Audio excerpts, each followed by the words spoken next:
No funciona. Ahora creo que me escucháis, ¿verdad? ¿Me escucháis ahora?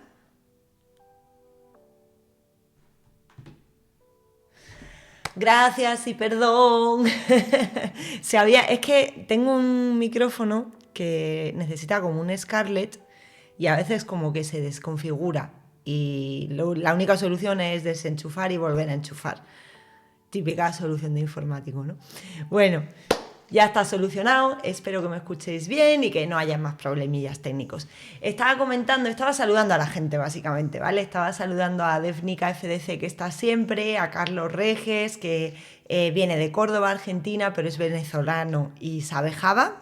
Está por ahí Framos, también y Grillo C22 y Pericles. Muchos saludos a todos y le comentaba a Carlos que, bueno, lo que vamos a ver hoy, el stream que estoy haciendo que se llama Básicos de Apex es como muy básico para una persona que ya sabe Java, pero a lo mejor justo el de hoy te resulta interesante, porque lo que vamos a ver hoy es DML, que es Data Manipulation Language, que es el lenguaje que tiene Salesforce para hacer inserciones y actualizaciones de la base de datos. Esto es un poco diferente a lo que es la norma general, porque la norma general sería utilizar algo como SQL, en Salesforce no, en Salesforce para leer sí que se tiene SOQL y también otra cosa que se llama SOSL, que es para hacer búsquedas, pero para escribir en la base de datos se utiliza una cosa específica que se llama DML, que luego os contaré por qué. Y te comentaba también que en mi canal de YouTube tengo una serie con más de 40 capítulos que sí es específica para desarrolladores y es como mucho más avanzada, ¿vale? Esta que estoy haciendo ahora es muy sencillita para gente que quiere aprender programación, pero igualmente te puede interesar el capítulo de hoy. Y muchas gracias por conectarte. Entonces, pues voy a compartir mi pantalla y vamos a empezar por solucionar una cosa que se nos quedó ahí colgada en el último capítulo. En el último capítulo estuvimos viendo SOQL, ¿no? Que es el lenguaje de consulta de bases de datos, y estuvimos viendo cómo hacer, cómo hacer una query sencilla, es decir, yo de esta tabla me quiero traer estos campos y quiero aplicar este filtro.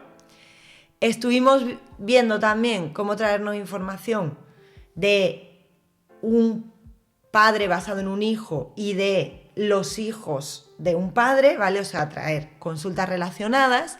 Y vimos que esto eran dos tipos de queries diferentes. La primera, que se llama child to parent, sería tú haces la query en el hijo, empiezas por el hijo, pero te puedes traer con la dot notation, que se llama esto, información del padre, ¿no? De un objeto que está relacionado con una relación lookup o master detail. Y estuvimos viendo también el otro tipo de queries que se llaman parent to children. ¿Por qué? Porque tú haces la query al padre, pero junto con la información del padre te traes la lista de hijos, ¿vale? Información de los hijos. En este caso, la relación está en el hijo, ¿vale? No en el padre.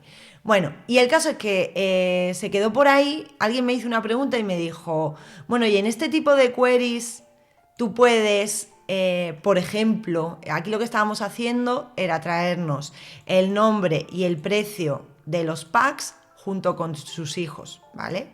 Y me dijeron, tú puedes filtrar como por los hijos, ¿no? O sea, tú puedes, lo que me dijeron era si me podía traer los packs que no tuvieran productos, ¿vale? Que no tuvieran productos. Y entonces yo estuve diciendo que en ese momento no me acordaba bien, que a lo mejor había que hacer dos queries y tal. Y luego lo estuve probando tranquilamente y sí que se puede hacer con una query, ¿vale? La solución sería esta, que lo puse también en el capítulo anterior. Porque tú, cuando te traes la información que sea de una tabla, luego, en la parte where, tú puedes hacer algo así. Puedes decir donde el ID, es decir, donde estos packs se cumplan, o sea, donde para ese ID se cumplan ciertas condiciones, esté en esta lista de IDs, ¿vale? Y entonces tú ahí podrías hacer esto, podrías seleccionar los packs de productos. Como esta query solo te va a devolver los packs para los cuales hay productos, ¿vale? pues entonces en la query padre, por así decirlo, solamente me va a devolver los packs para los cuales hay producto porque estamos filtrando por SID, ¿vale? Esa sería la forma de hacerlo en una query.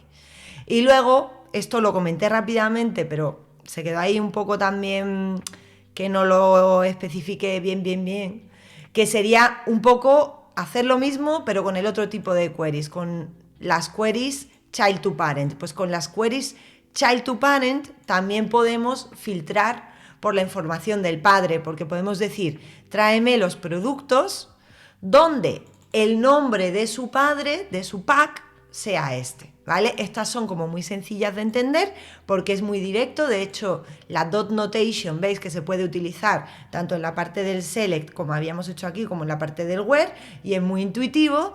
Y cuando son con queries que contienen subqueries, pues ya es un poco más, puede ser un poco más difícil de entender al principio si vienes de SQL o si no has trabajado nunca con un lenguaje de consulta de base de datos, pero enseguida se coge, ¿vale?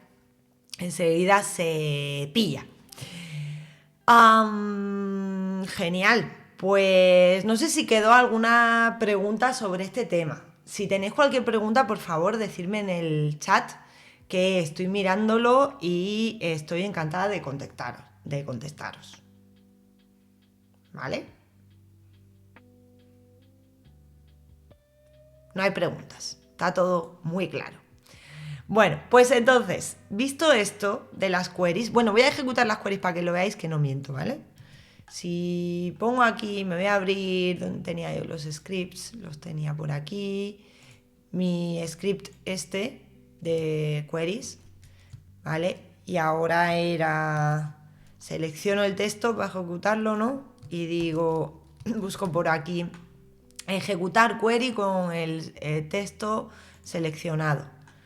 La voy a ejecutar, ¿vale? Y me revuelve solamente un paquete. Si me voy a la OR, vemos que tengo dos paquetes. Lo que pasa es que el paquete 1 tenía productos y el paquete 2 no tenía, ¿vale? Estos tres productos eran los tres del paquete 1. Así que sí que se podría hacer en una query. Y luego la otra que hemos visto es filtrar por información del padre. Sería, por ejemplo, esta. Le voy a pegar aquí. La vamos a seleccionar, la vamos a ejecutar. Y esto me debería traer el producto para el nombre y el precio del producto para los productos que pertenecen al pack 1. Como todos mis productos pertenecían al pack 1, pues me ha devuelto los tres. Pero que veis que funciona. Vale.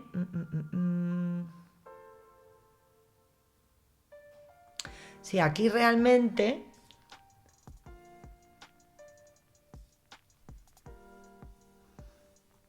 Vale, sí. Yo creo que así se queda claro, ¿vale? Con estos comentarios que he puesto por aquí. De todas maneras, esto, pues la verdad que debería ir subiéndolo a un repositorio o algo para que lo tengáis. Lo subiré después de este capítulo, ¿vale? Vale, bueno, pues dicho esto, ¿qué vamos a ver hoy? Vamos a ver DML, ¿vale? DML es el lenguaje de manipulación de base de datos de Salesforce, Data Manipulation Language. ¿Por qué se creó este lenguaje de DML? Pues por el tema de siempre, por los límites, ¿vale? Porque todo se está ejecutando en la nube. Entonces, por controlar un poquillo más a qué recursos accede, digamos, el desarrollador o tu aplicación cuando se está ejecutando, y que esté todo dentro de un entorno pues con más gobernanza, diría yo, ¿vale? Por parte de Salesforce, de lo que tú estás haciendo, pues se decidió hacerte aquí así, ¿vale?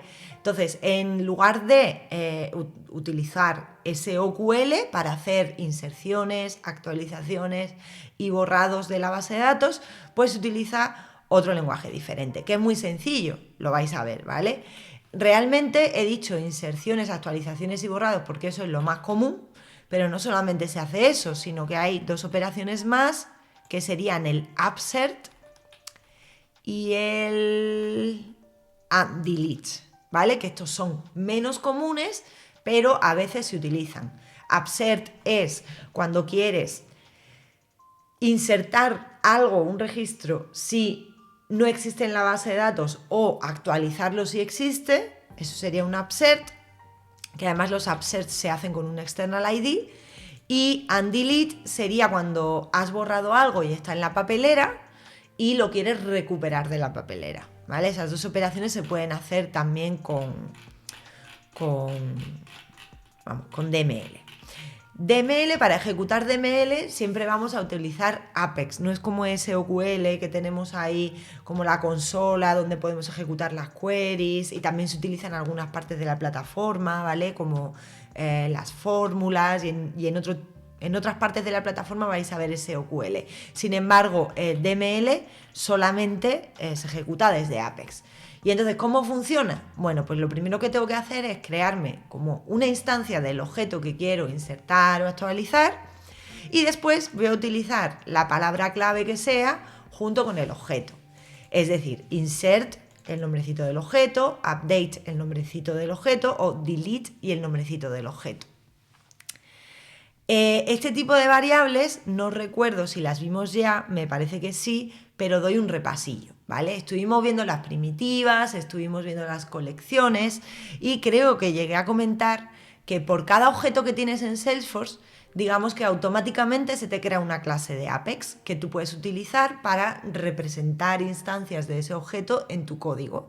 Entonces vais a tener disponible la clase cuenta, la clase contacto, la clase lead, ¿vale? Para cualquiera de los objetos de Salesforce que podéis ver aquí, cuenta, yo qué sé, bueno, a ver, esta no es la mejor forma de ver los objetos, vámonos al setup. Object Manager, ¿vale? Para cualquiera de estos objetos, aquí tenéis el API name, y ese sería el nombre de la clase que se utiliza en Apex para trabajar con ese objeto. Si tengo un custom object, pues vamos a buscar, por ejemplo, nuestro custom object producto, pues lo mismo, pero siempre termina en //c. Lo mismo. Y entonces, gracias a esa clase, pues voy a tener como una representación de lo que hay o va a haber en la base de datos en mi código. Voy a poder acceder a todos los campos del objeto para bien setearlos o leerlos, y voy a poder realizar tanto lecturas como inserciones de la base de datos, ¿vale? Entonces, eso estuvimos viendo aquí. Claro, esta introducción ya la vi porque para contaros cómo se hacían las queries tuve que utilizar listas de objetos, ¿vale?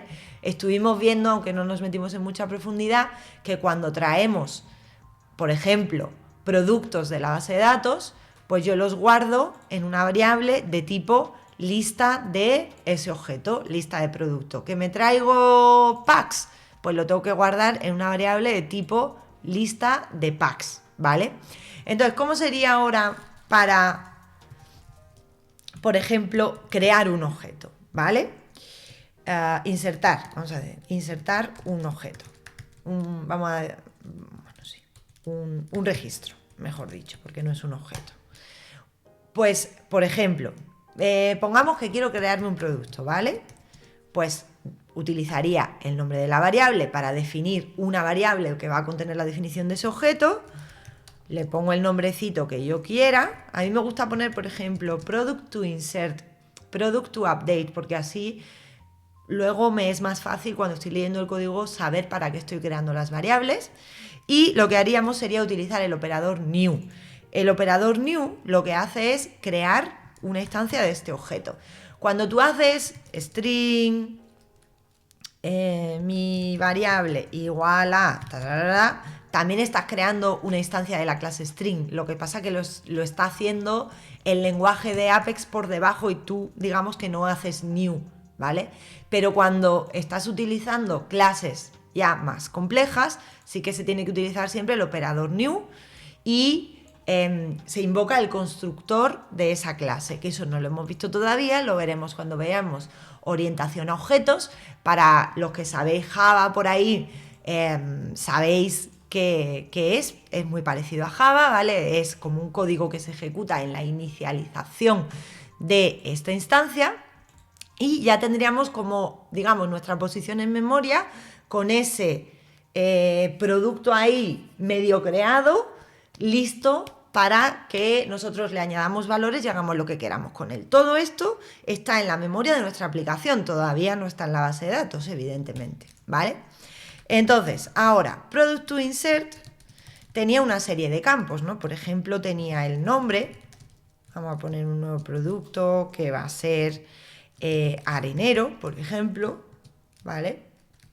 Tenía también to insert, punto, vamos a ver qué más tenía, lo tengo por aquí, que no lo recuerdo, pack y precio. El pack no se lo voy a poner todavía para que lo hagamos sencillito.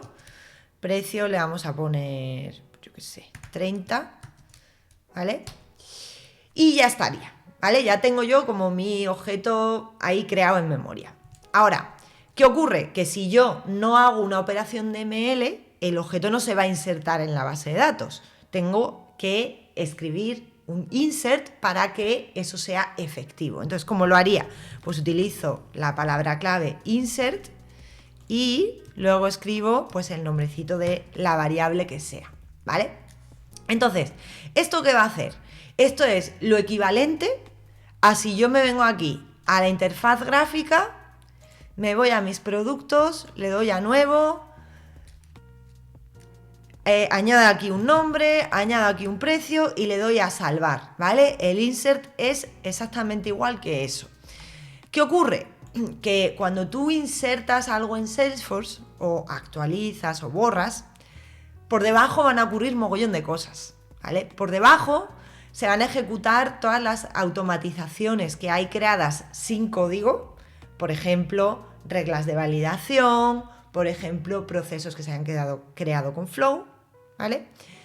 Y se van a ejecutar también los triggers, ¿vale? Los triggers se crean con código, son como procesos que se ejecutan cada vez que tú insertas, actualizas o borras un objeto y que tienen lógica de negocio que tú has implementado o otro desarrollador ha implementado que va a hacer algo sobre ese producto que se inserta o que se actualiza. Y eso lo vamos a ver también en una futura clase. Entonces, ya estaría, ¿vale? Así de sencillo. Esto sería una inserción. Por ejemplo, vamos a probarlo.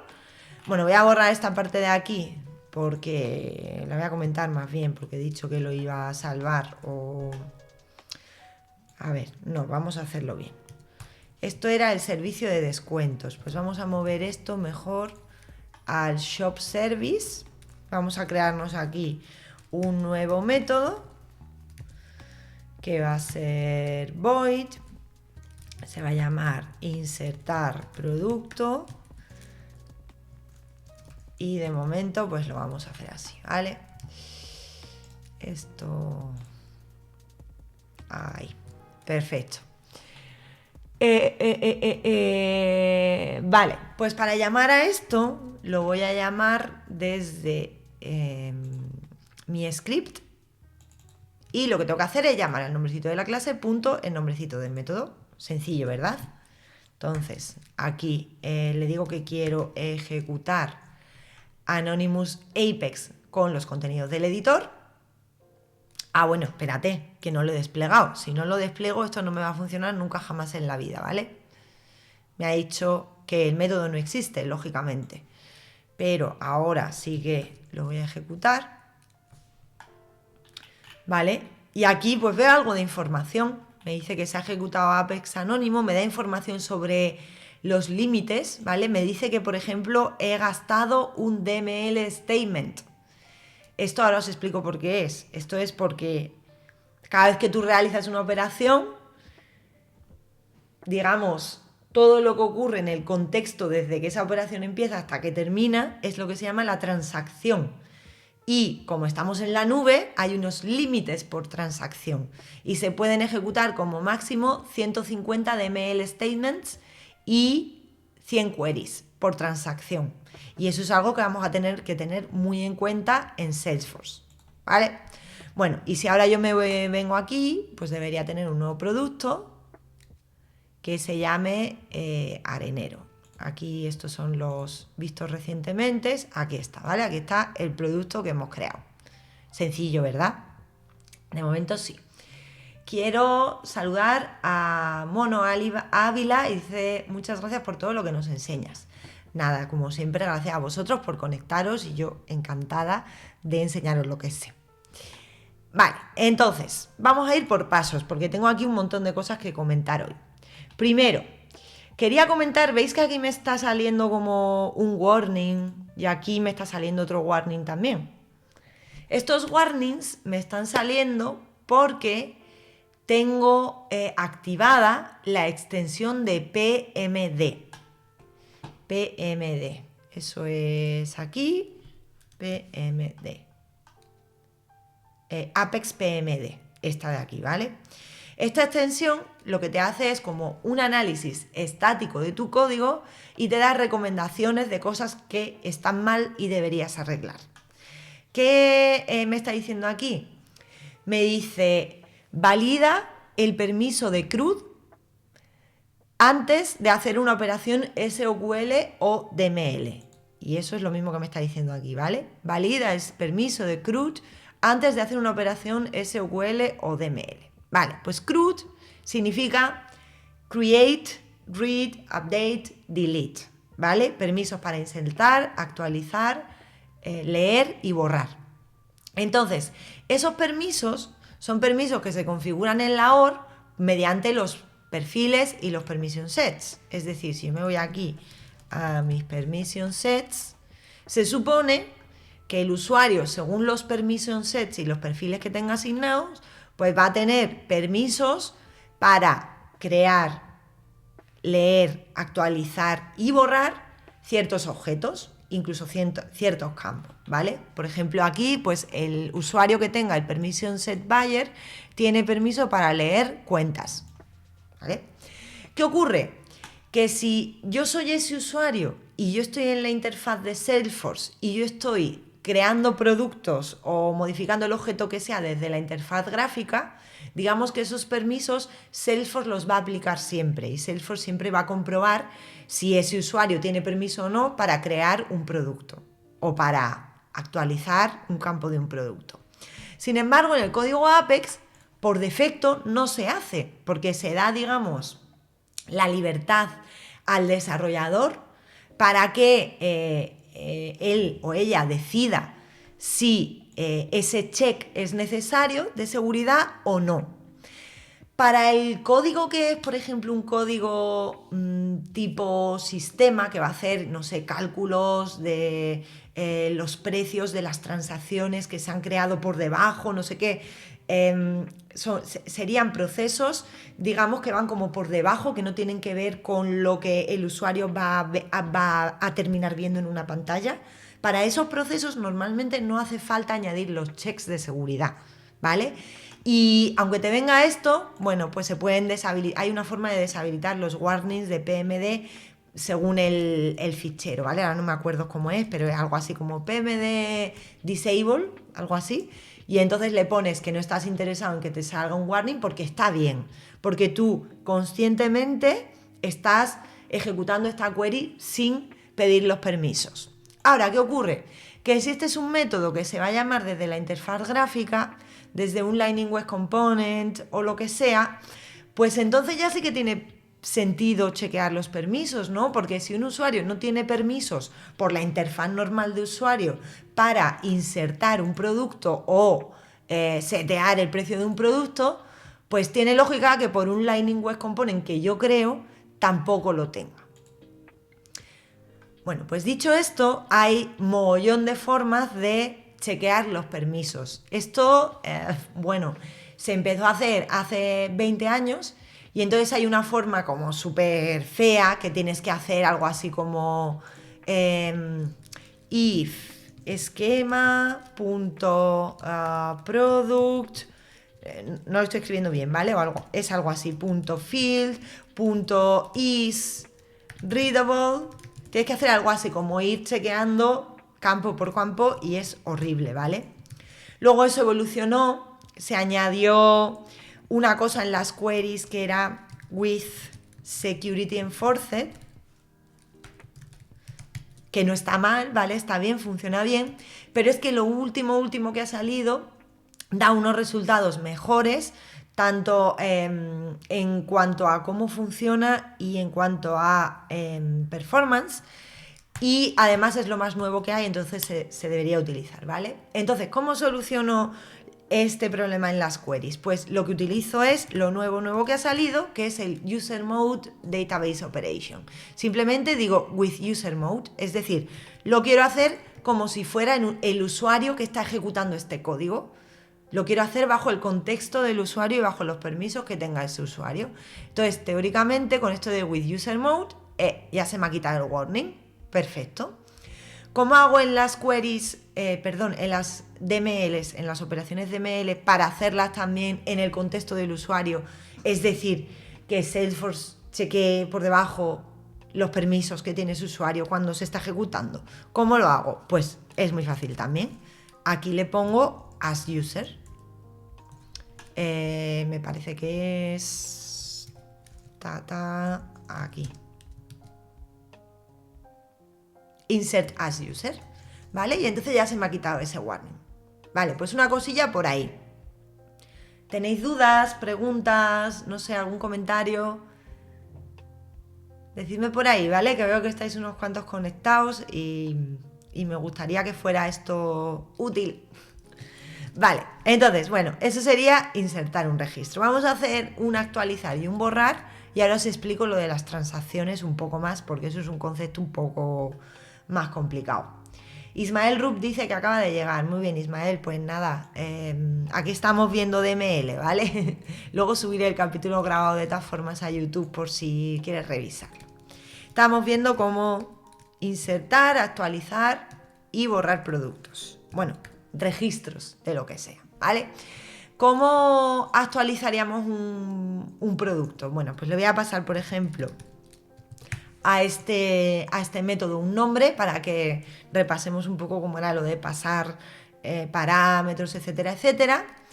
Y ahora aquí lo que voy a hacer, bueno, claro, aquí si el producto existe, lo primero que tendré que hacer será traer el producto de la base de datos. Luego tendré que cambiarle los campos necesarios y luego tendré que ya hacer el update, ¿no? El update lo voy a ir poniendo ya, es muy fácil, lo único que cambiamos es que en lugar de insert es update, y lo podemos hacer también as user para que se respeten los permisos de su usuario, perfecto. Esto ya sabemos cómo es, ¿no? Nos vamos a traer un producto de la base de datos, que le vamos a llamar product to update, con una query.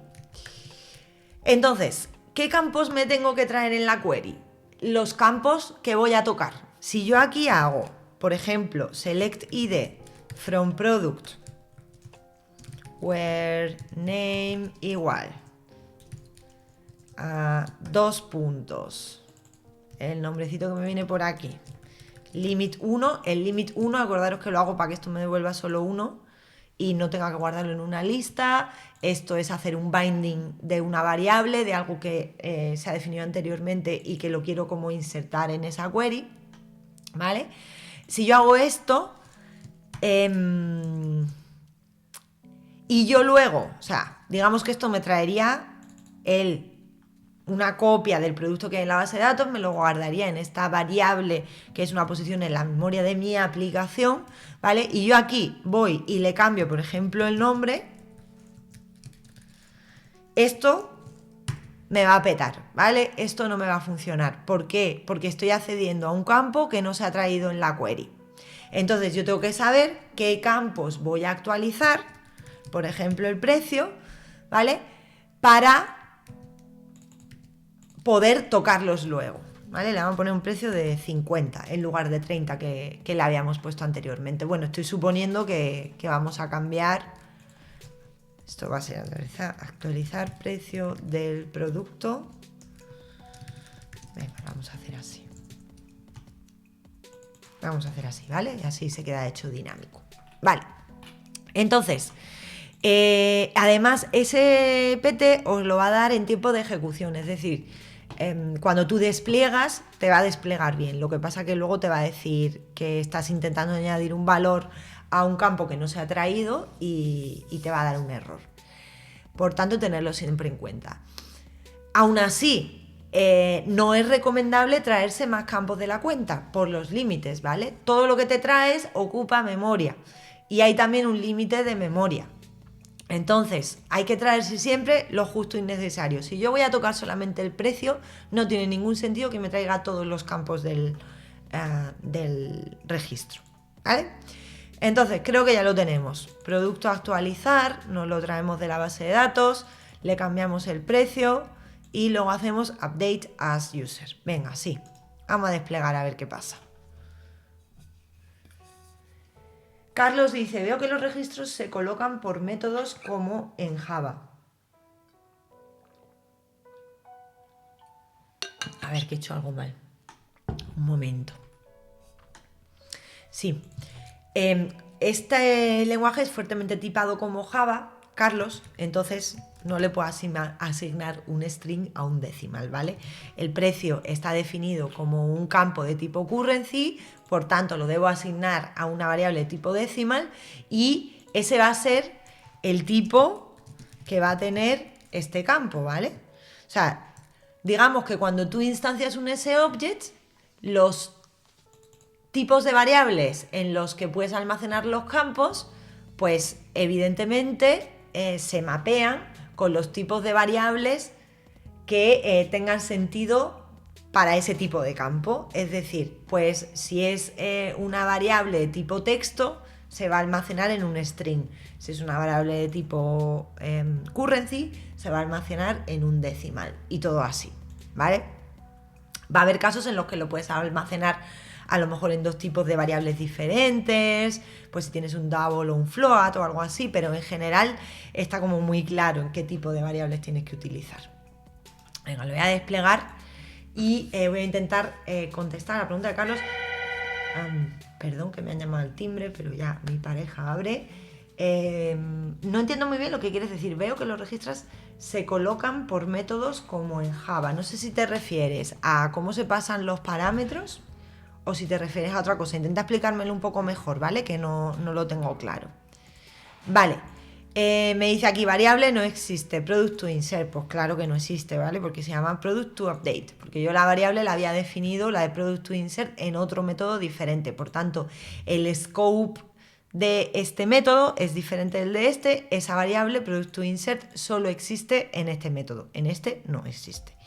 Venga, ya sí. Como veis, esto es ensayo-error. Venga, ya está, perfecto. Pues guay, pues vamos a llamar al metodillo, ¿no? Entonces, por ejemplo, podemos decir, quiero actualizar el nombre del producto que se llama arenero y le voy a poner un precio de 50. Venga, pues vamos a ejecutar este método. Ha funcionado bien, otra vez me ha dicho que utiliza un DML y también un SOQL. Esto de las query rows, por ejemplo, son el número de filas que te devuelve la query. También hay un tope, ¿vale? 50.000. Como te devuelva más de 50.000, ya tienes que utilizar cosas diferentes. Por ejemplo, hay una cosa que se llaman SOQL for loops, o te tienes que ir a asíncrono, a cosas de batch Apex y así, que eso ya es más avanzado. Entonces, me vengo aquí, actualizo y veo que se me ha actualizado a 50. Vale, ha funcionado.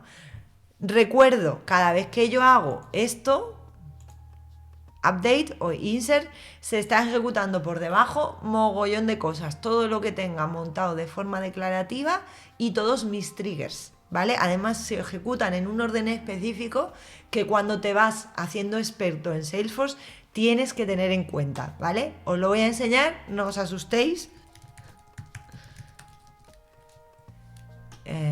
Aquí está. Pero tiene pues un paso, 20 pasos diferentes, ¿vale? El orden de ejecución de todo lo que pasa en Salesforce cuando se hace una actualización de la base de datos. De hecho, a ver si hay alguna imagen por aquí. Mira, estos son imágenes que representan... A ver, es que está aquí, no sé por qué no ha salido. A ver, abrir en nueva tab.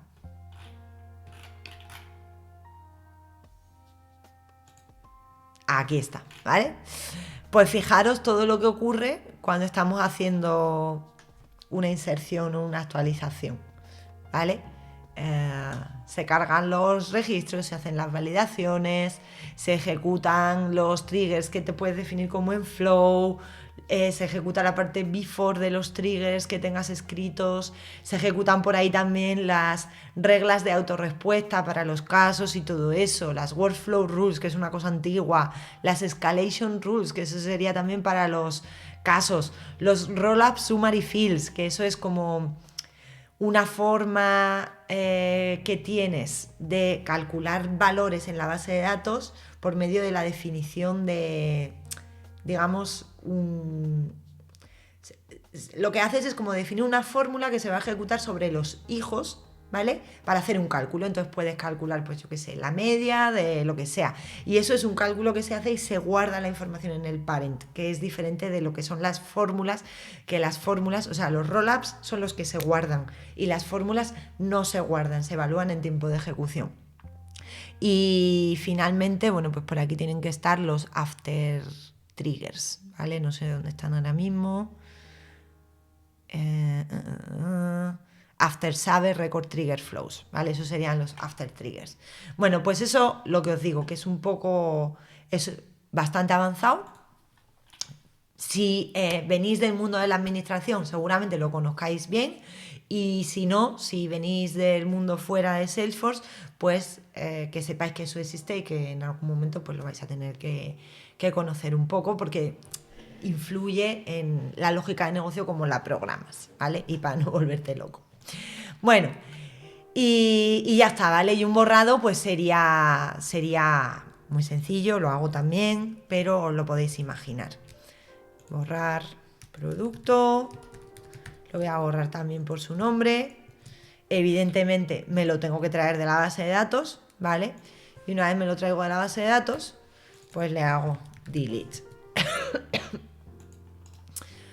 Vamos a desplegar y vamos a llamar aquí a nuestro método. Vale. ¿Por qué me ha dado un pete? Porque le estoy pasando el nombre del producto y le estoy pasando también el precio, pero mi método solamente recibe un parámetro. Por tanto, me dice, el método no existe. Claro que no existe, porque mi método no es void borrar producto de string integer, sino que mi método es void borrar producto de string. Por tanto, no identifica que sea el mismo método. Lo ejecuto de nuevo. Ya está. Ya me lo debería haber borrado. Si yo ahora aquí que tenía abierto este producto hago así, me va a decir algo así como, uy, there is a problem. Hay un problema, el registro no existe porque ya lo hemos borrado. Podría hacer un undelete, ¿vale? Pero eso ya lo vamos a dejar ahí. Vale, entonces, ¿qué más quería contar yo de esto? Vale. Llega la parte complicada.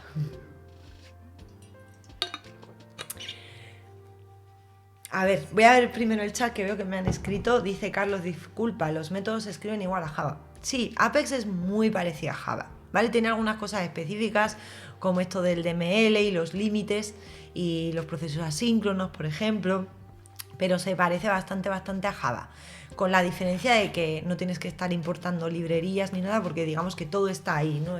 Es como más fácil realmente, es mucho más sencillo que Java, ¿vale? Y por ahí Seyakat dice, nombre es único. El nombre no es único. Si quieres que el nombre sea único, tienes que meter una validation rule, que las validation rules se definen de forma declarativa en el setup. Espérate, es en el object manager.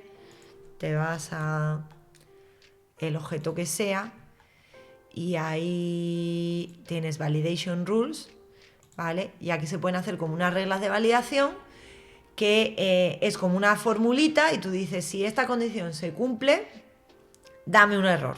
Es decir, tú puedes decir, compruébame que el nombre es único y si no es único, dame un error. Y esa validation rule se ejecuta siempre que tú insertes o actualices un registro.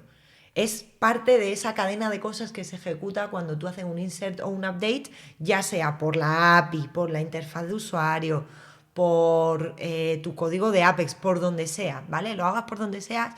Eso, las validation rules, igual que los triggers, forman parte como de la, digamos, la definición de ese objeto, y todas esas reglas se ejecutan para que se respete la integridad de ese objeto, ¿vale? Tal y como tú la has definido.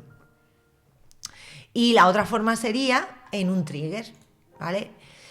Hacer eso en un trigger, pues algunas personas considerarían que es matar moscas a cañonazos, ¿vale? Porque lo puedes hacer con una validation rule de forma muy sencilla.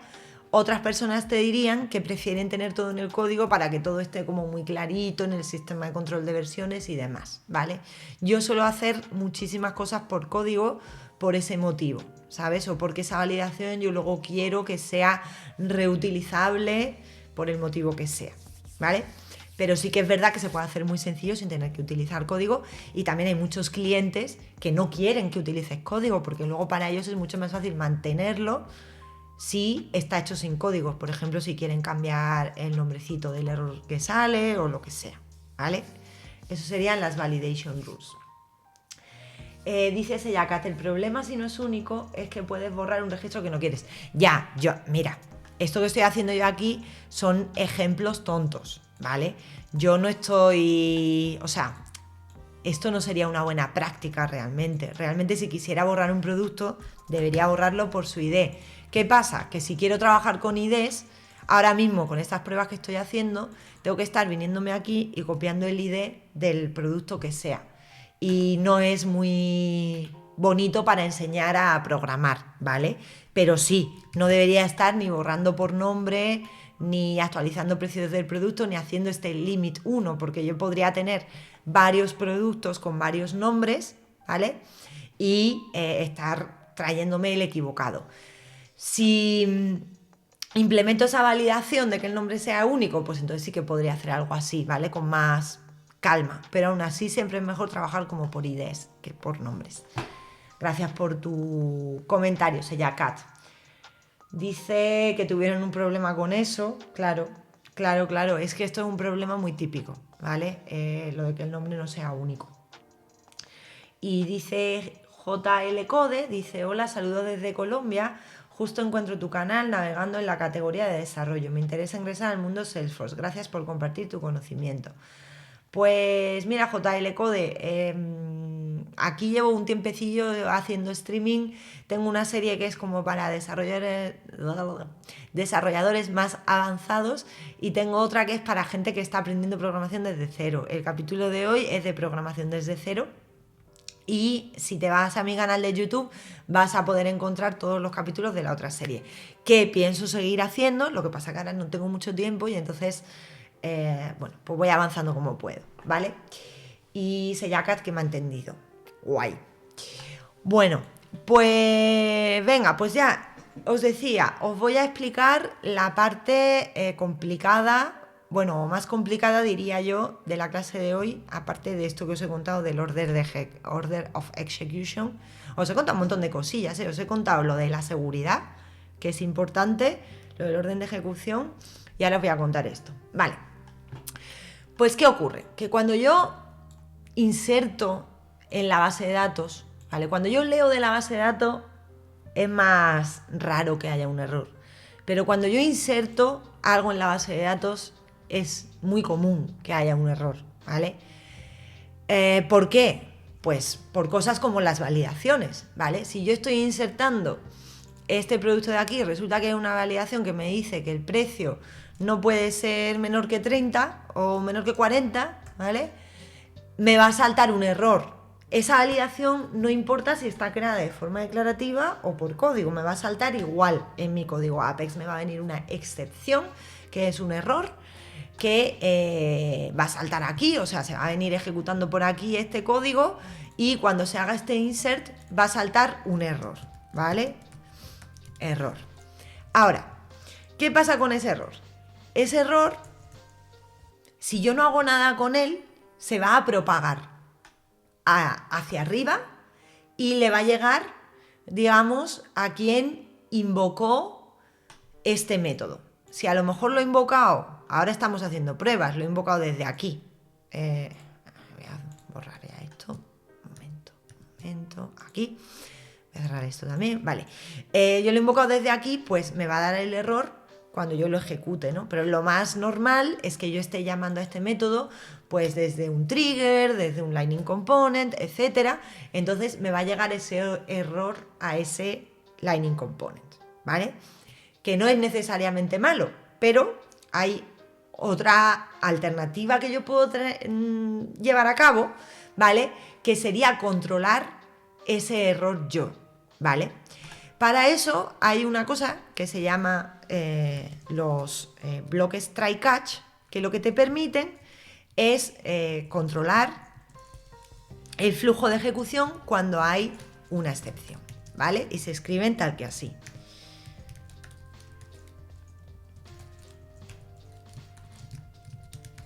Uy, a ver.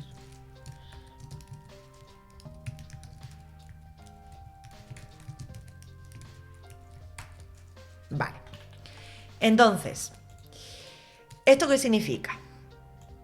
Realmente lo que significan las palabras en inglés te lo describe, ¿vale? Lo que te está diciendo es, intenta hacer esto. Te está diciendo, intenta hacer lo que tengo aquí entre estas dos llaves. Intenta esa inserción.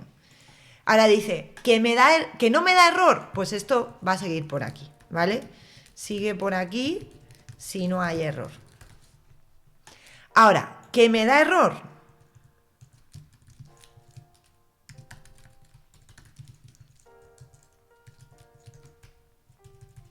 ¿Que me da error? Pues lo que voy a hacer es cachear esa excepción, que significa agarrar la excepción, me la guardo para mí, evito que se propague y que siga hacia arriba y le llegue al usuario final, ¿vale? Y hago yo lo que quiera con esa excepción. La excepción, pues hay una clase en Apex que se llama Exception, aunque hay clases también específicas para tipos de excepciones específicas, si quieres ser más concreto para la gente que ya sabe programación, pero bueno, la que cachea todas las excepciones posibles es la clase Exception, y aquí tú le pones el nombre que quieras, ¿vale? Esto es una variable de tipo excepción en la cual se estaba guardando, digamos, el error que ha ocurrido, ¿vale? Entonces, ahora, ¿qué hago yo con esa excepción? Pues muy importante no tragármela, ¿vale? O sea, si yo aquí no hiciese nada, esto sería una mala práctica, porque lo que estaría ocurriendo es que mi código está intentando hacer una inserción, luego yo estoy agarrando esa excepción y me la estoy tragando. No estoy haciendo nada con ella y luego mi ejecución está siguiendo por aquí, ¿vale? Seguiría también por aquí o si se ha cacheado la excepción, ¿vale? ¿Qué cosas típicas se hacen? Bueno, pues aquí lo que se suele hacer es tratar esa excepción a lo mejor de otra manera, ¿no? Imaginaros que es que yo, en lugar de que le salga al usuario un error en la pantalla, lo que quiero es logar esa excepción en una tabla que tengo para control de errores, porque luego le mando un email al usuario con lo que ha pasado, por ejemplo, ¿no? Podría hacer algo así. O, no sé, podría utilizar como hacer otro tipo de gestión de excepciones, ¿vale? O, digamos, tratar esa excepción de otra manera que sea como más user friendly, ¿vale? Para que al usuario no le llegue el error ahí todo feo, sino que le llegue de una manera un poquito mejor. Una cosa muy típica que se hace es, claro, ahora mismo solo estamos trabajando con un método de una clase, pero normalmente va a haber una clase que llama a otra clase, que llama a otra clase, que llama a otra clase. Una cosa muy típica que se hace es en la clase de más arriba, digamos, que se crea una excepción bonita para el usuario. Y lo que se hace es que se hace un log, se guarda en los debug logs el stack trace, que se llama, de la excepción, que serían como todos los detalles de todo lo que ha pasado por debajo, para que ya la persona técnica, no el usuario que está viendo Salesforce, sino la persona que es desarrollador, pues vaya a ver qué es lo que ha ocurrido cuando ese usuario ha hecho lo que sea, ¿no? Pero siempre habría que hacer algo con la excepción. Y otra cosa muy típica es hacer algo con la excepción y luego lanzarla de nuevo, ¿vale? Lanzarla de nuevo. Esto se suele hacer mucho también. Excepción. ¿Por qué se lanza de nuevo? Por esto que os digo de que no es una buena práctica tragarse las excepciones, ¿vale? A lo mejor aquí lo que hago es tomar nota de esa excepción que pasó, lo que os digo, en un email o lo que sea, y luego la lanzo de nuevo porque realmente lo que quiero es que al final, la capa que está más arriba de todo, que es mi controlador de Visual Force o mi clase que está hablando con los Lightning Web Components, para que esa clase, digamos, que cree la excepción ya bonita o el error bonito, ¿vale? Esto es un poco difícil de entender al principio, pero vamos a ver más ejemplos y con la práctica lo veremos, ¿vale? Voy a ver el chat. Dice por aquí, Seyacat dice, dale, te entiendo perfecto, y dice, escondiendo tus errores, claro, tragándote las excepciones, ¿no? Y dice, catch exception system debug, aquí no ha pasado nada. Efectivamente, ¿vale? Eso yo lo he visto en muchos sitios. Bueno, aparte, bueno, se me ha olvidado decir una cosa súper importante, ¿vale? Si yo no hiciese nada, si yo aquí no hago nada, ¿vale? Vamos a irnos a este ejemplo de aquí. Yo no hago try catch y hay un error, Salesforce automáticamente hace el rollback, ¿vale? Salesforce hace rollback. Es decir, imaginaros que en mi código yo estoy haciendo varias operaciones de ML de forma secuencial. Estoy creando un pack y estoy creando un producto, ¿vale? Y ahora me falla la creación del producto. Aunque el pack ya se había insertado en la base de datos, digamos que no se comitea, no se guarda el resultado final. Y Salesforce automáticamente hace rollback. Rollback significa volver al punto anterior de la transacción. Es decir, volver a cómo estaba la base de datos antes de que yo empezase esa operación. Vale. Pues además hay una forma de hacer rollback controlada también, ¿vale? Yo aquí puedo definir lo que se llama un save point. Ahora mismo no me acuerdo cómo se escribe. Save point en Apex. Así, ¿vale? Database.set savepoint. Aquí imaginaros que estoy haciendo...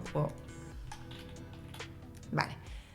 Imaginaros que estoy haciendo más cosas para que tenga un poco más de sentido, ¿vale? Estoy haciendo un update, estoy haciendo un delete, Ya resulta que una de las tres cosas me falla, ¿vale? Pues entonces yo lo que puedo hacer es cachear la excepción.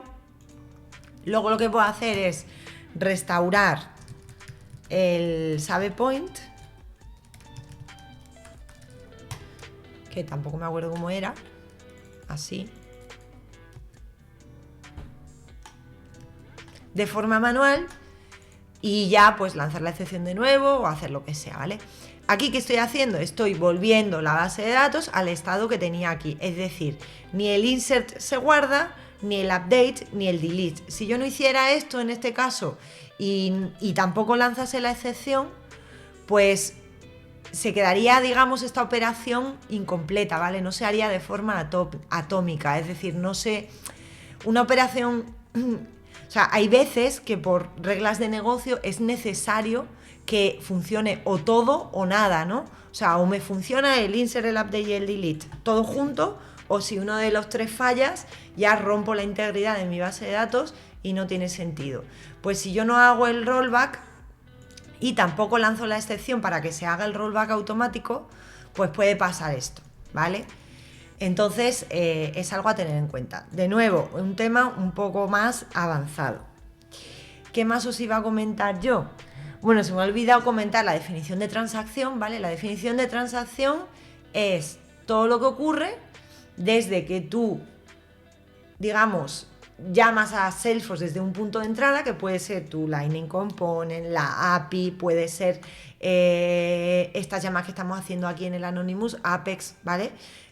Incluso un update de un registro en lo que es la user interface, la interfaz de usuario, vale, pues sería todo lo que ocurre desde que comienza esa interacción del usuario hasta que termina, ¿vale? Entonces, si mi interacción comienza cuando yo llamo a esta clase, ¿vale? Borrar producto, pues todo lo que ocurra desde que yo empiezo aquí a hacer cosas hasta que se termine de hacer esa operación en la base de datos, eso es la transacción. Y hay un montón de límites que van por transacción. Y la transacción es de lo que se hace rollback automático. Es decir, si algo falla en todo ese conjunto de operaciones que se desencadenan cuando yo llamo a este método, es cuando se va a hacer el rollback automático si una excepción se propaga hasta arriba del todo, ¿vale? Esa sería la historia. Y esto que estamos haciendo aquí, try catch, es una herramienta de control transaccional, porque estamos controlando cómo se comporta la transacción nosotros, ¿vale? Otra cosilla importante es que los governor limits, ¿vale? No se cachean. Eso es un detalle importante. O sea, no se pueden cachear, no se pueden... Bueno, esto es un spanglish total, ¿vale? Pero yo con todo el mundo que hablo lo dice así.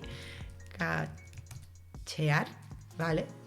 No se pueden atrapar, ¿vale? Los governor limits siempre van a saltar. Es decir, si tú aquí haces más de 100 queries en una transacción y te da un error porque has hecho más de 100 queries, da igual que tú tengas catch, que el governor limit va a saltar y se va a hacer rollback de todo lo que se ha hecho, ¿vale? Esos son infranqueables, no se puede hacer nada con ellos.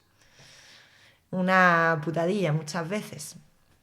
Vale, pues está por aquí Seyacas también con una preguntilla. Dice, el otro día tenía un problema, que tenía un formulario que estaba insertando un lead. Si era duplicado, lo insertaba, pero debía registrar el intento, pero el rollback me eliminaba todo. Lo resolví con un platform event instantáneo para evitar el rollback. A ver. Ya te entiendo, sí. Pues seguramente Seyacat utilizando un save point, ¿vale? Y un catch lo hubieras podido controlar también. Porque con eso puedes hacer rollback parciales, ¿vale? Y saves parciales. O sea que con eso seguramente hubieras podido. Carlos dice, ¿se usa el save point para salvaguardar la database? Sí. Esto es como... Quiero guardar el estado de la base de datos antes, en este punto, ¿vale? En este punto. Ya está. Y entonces tú luego puedes hacer un rollback a ese estado. Está guay porque tienes como mucho control, ¿vale? Bueno, alguna preguntilla más que lo voy a ir dejando por hoy, que tengo ahora una reunioncilla, por eso puse el stream a esta hora tan rara. Pero sí, Seyacat, mírate esto que he explicado, ¿sabes? De los save points y del rollback. Porque Platform Event, a ver, es un poco matar moscas a cañonazos, ¿sabes? También, porque, bueno, los Platform Events, aquí no lo hemos visto en este stream, pero es como... digamos, un mensaje que se manda, ¿vale? Se utilizan sobre todo para integraciones. Se utilizan para integraciones con sistemas externos, te permiten como hacer integraciones asíncronas, es decir, tú en lugar de llamar a una API externa, lo que haces es que mandas un mensaje a un bus de mensajes y ya los sistemas, uno o múltiples sistemas externos, pueden conectarse a ese bus de mensajes y ver si tú estás publicando mensajes ahí. Eso serían a grandes rasgos los platform events. Y yo creo que con esto deberías poder hacerlo, ¿vale? Me dijo Seyacat, una cosa horrible del save point que me pasó es que no puedes enviar callouts cuando creas un save points. Eso sí puede ser una limitación, ¿vale? Vamos a buscarlo. Vamos a buscar aquí save point callout. Eso es una limitación, ¿vale? Hay veces que, bueno, pues os vais a encontrar con limitaciones que tiene el propio lenguaje, la propia plataforma. Normalmente suelen tener un sentido, ¿vale? Suelen estar ahí por algo. Y normalmente suele ser por el tema de que estamos en la nube. pero sí. A lo mejor, mira, hay una página que se llama Idea Exchange, donde se pueden proponer cosas, ¿vale? Entonces, si a ti te parece que eso es una idea, a lo mejor ahí no está, ¿vale? Pero si a ti te parece que eso es una idea de que debería implementarse o que debería darse una solución para eso, pues te puedes venir aquí al Idea Exchange y proponerlo. Y se votan las ideas, ¿vale? Y luego los product managers vienen aquí, miran las ideas que tienen más votos y trabajan en ellas, ¿vale? Está muy guay porque podéis influenciar el roadmap del producto, pues simplemente votando y dando vuestra opinión, ¿no? Que al final es lo que Salesforce quiere. Ya para terminar quería compartir, como hemos visto SQL y DML, voy a pegar por aquí este enlace. Quería comentar que tengo por ahí un vídeo de SQL y otro de DML que explican lo que hemos visto estos días en una versión más cortita, por si queréis verlos. Por aquí tengo también un blog que los pondré en los recursos. Y me parece que ya está, que esto es lo que os quería contar. A ver, sí, este ya lo he visto. Sí, os dejo por aquí también la documentación del DML. Dice Carlos Reges si se puede aplicar un finally en el try catch. Sí, sí se puede aplicar, ¿vale? No lo he explicado, pero aquí se puede poner un finally. Y esto lo que ejecutes aquí es un código que se ejecuta siempre, haya excepción o no, ¿vale? Y esto es muy típico en todos los lenguajes de programación. Vaya, pues sí que se puede añadir. Y los governor limits, que me has preguntado por ahí, son los límites de Salesforce que saltan porque te estás pasando de consumir recursos en la plataforma, ¿vale?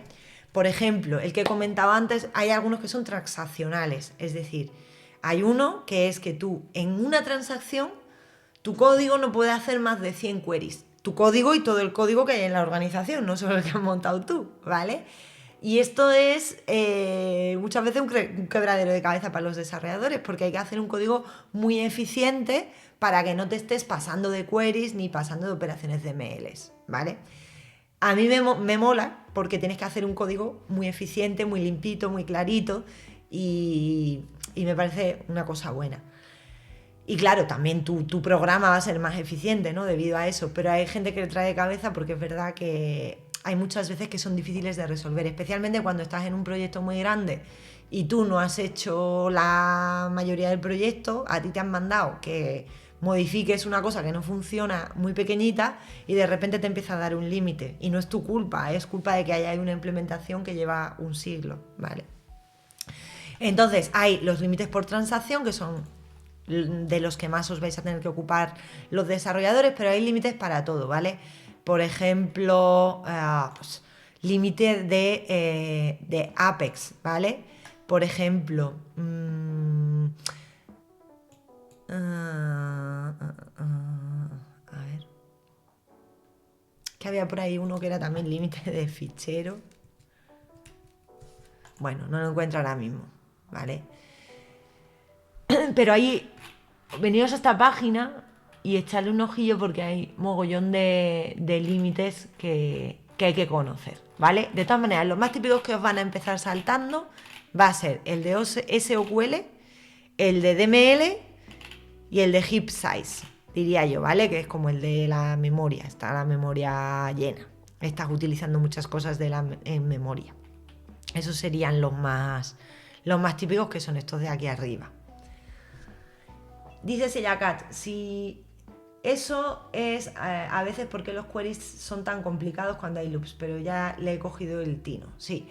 El próximo día, lo tengo por ahí apuntado, vamos a ver bulkificación. Esto de los límites, de una forma que se soluciona, es haciendo bulkificación, que es simplemente, pues, si solo puedes hacer 100 queries, pues lo que haces es, en lugar de hacer 20 queries para traerte 20 tipos diferentes de información, pues tú intentas hacer queries sobre listas, ¿vale? Sobre colecciones, para que minimices el número de queries y no llegues a los governor limits.